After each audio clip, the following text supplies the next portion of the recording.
মানুষ যখন স্বেচ্ছায় তাদের সকল অঙ্গ প্রত্যঙ্গ দান করে, মৃত্যুবরণ করে, এর ফজিলত কি? সে কি শহীদের মর্যাদা পাবে? শিশুদেরকে টিকা দেওয়ার বিধান কি? এটা রোগের আগে চিকিৎসা গ্রহণ করার অন্তর্ভুক্ত কিনা? রোগের আগে সতর্কতামূলক ব্যবস্থা গ্রহণ করা যেন রোগ না আসে, এটা নাজায়েজ না, মৌলিকভাবে এটা জায়েজ। প্রমাণ, নবী করিম সাল্লাল্লাহু আলাইহি ওয়াসাল্লাম 7টা আজওয়া খেজুর খেতে বলেছেন সকালে। নিয়মিত যারা এই কাজ করে আল্লাহ তাআলা তাদের শরীরে রোগ ব্যাধি থেকে হেফাজতে রাখেন, মৃত্যু ছাড়া কোনো রোগ তাদের ক্ষতি করতে পারে না। বিভিন্ন রকমের হাদিস রয়েছে, বিষ তাদের ক্ষতি করতে পারে না। তাহলে এখান থেকে বোঝা গেল রোগ আসার আগে থেকে ব্যবস্থা গ্রহণ করা সতর্কতামূলক জায়েজ। কালো জিরা এ সম্পর্কে হাদিসে আছে যে আল হাব্বাতুস সাওদা শিফাউন মিন কুল্লি দা ইল্লাল সাম আল মারাদ, মৃত্যু ছাড়া যে কোনো রোগ থেকে আল্লাহ তাআলা হেফাজত রাখেন কালো জিরার মাধ্যমে।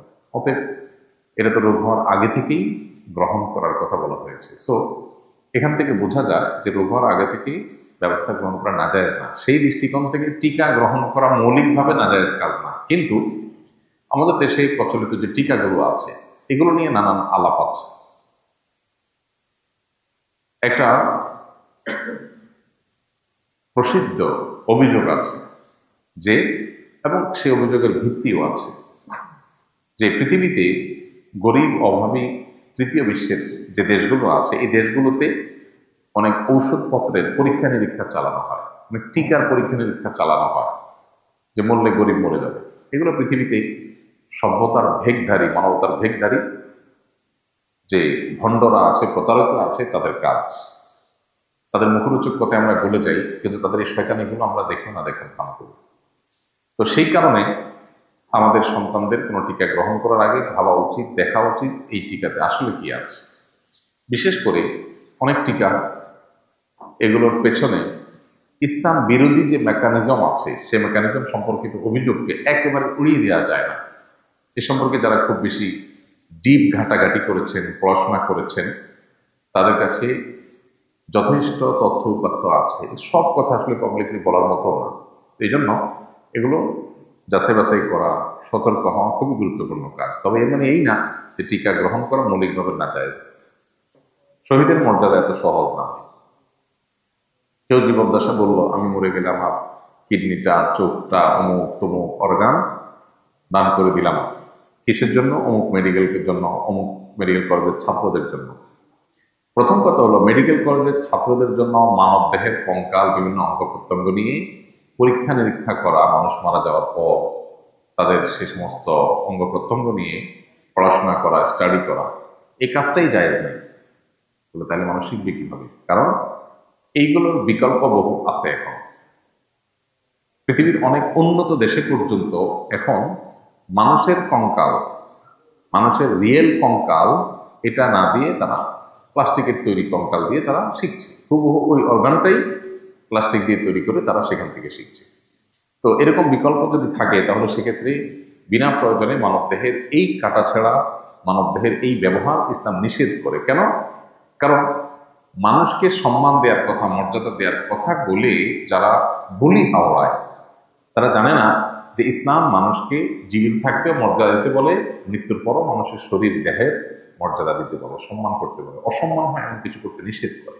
আল্লাহ বলেছেন কাররামনা বানি আদম, আমি আদম সন্তানকে, মানুষ জাতিকে মর্যাদা দিয়েছি, সম্মানিত করেছি। এই জন্য মানুষ মারা যাওয়ার পরে তার শরীরটাকে ধুয়ে, গোসল করিয়ে, কাফনে কাপড়ে মুড়িয়ে সসম্মানে তাকে দাফন করতে হয়।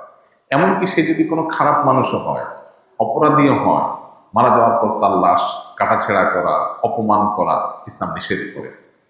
এই জন্য মানুষ মারা যাওয়ার পরে তার এই অর্গানগুলো এটার এইভাবে ব্যবহার করা ইসলাম জায়েজ করে না। এখন কেউ যদি নির্দিষ্ট কোনো রোগীর জন্য দেন, যে অমুক রোগী তার কিডনি দরকার, তাহলে আমার মৃত্যুর পর যদি তিনি বেঁচে থাকেন, দরকার হয়, তাহলে কিডনির জন্য তাকে দেওয়া হয়, এটা জায়েজ।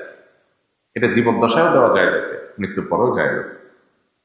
মূলত মানুষের শরীরের অঙ্গ প্রত্যঙ্গ, মানুষের শরীর দান করে যাওয়া মেডিকেল কলেজের জন্য, স্টুডেন্টদের জন্য, গবেষণার জন্য, এটা নাস্তিক্যবাদী চিন্তা থেকেই এই কালচারটার প্রচলন শুরু হয়েছে। যারা আখিরাতে বিশ্বাস করেন না, যারা বারজাখী জীবনকে বিশ্বাস করেন না, মনে করেন যে কবরের লাশটা লিখে থেকে লাভ কি, পচে যাবে, পোকামাকড় খাবে, তার চেয়ে উপকারে আসুক, এটা হলো বেশি ভালো সাজা। যারা আখিরাতকে বিশ্বাস করে না তাদের কাজ। ওই বিশ্বাস থেকে যদি হয় তাহলে তো ইমানই থাকবে না। কিন্তু আখিরাতের উপর বিশ্বাস ঠিকই থাকে, কিন্তু মানুষের উপকারের জন্য কেউ দান করতে চায়, নির্দিষ্ট ব্যক্তির জন্য জায়েজ আছে। কিন্তু কোনো নির্দিষ্ট ব্যক্তির প্রয়োজন নাই, থোক দিয়ে গেল যে এটা কেউ ব্যবহার করুক, এটা জায়েজ নাই। কারণ দরকার হোক আর না হোক, নিজের মৃত্যুর পর লাশের কাটা ছেঁড়ার জন্য পারমিশন দেওয়ার অধিকার আপনাকে দেয়নি শরীয়ত। কারণ আপনাদের দেহের অপমান এটা সকল মুসলমানের জন্য না জায়েজ এবং হারাম। আপনি বললেও সেটা অপমান করা জায়েজ হবে না। ইসলাম ব্যক্তি স্বাধীনতা এবং মানব জাতির সম্মান, মানব দেহের সম্মান দুইটার মধ্যে অপূর্ব সমন্বয় করেছে। কারণ এটা আল্লাহর দেওয়া বিধান, মানুষ নিজের বিবেক বুদ্ধি দিয়ে এই সমন্বয় করতে পারবে না, এজন্য এটা নাজায়েজ হবে।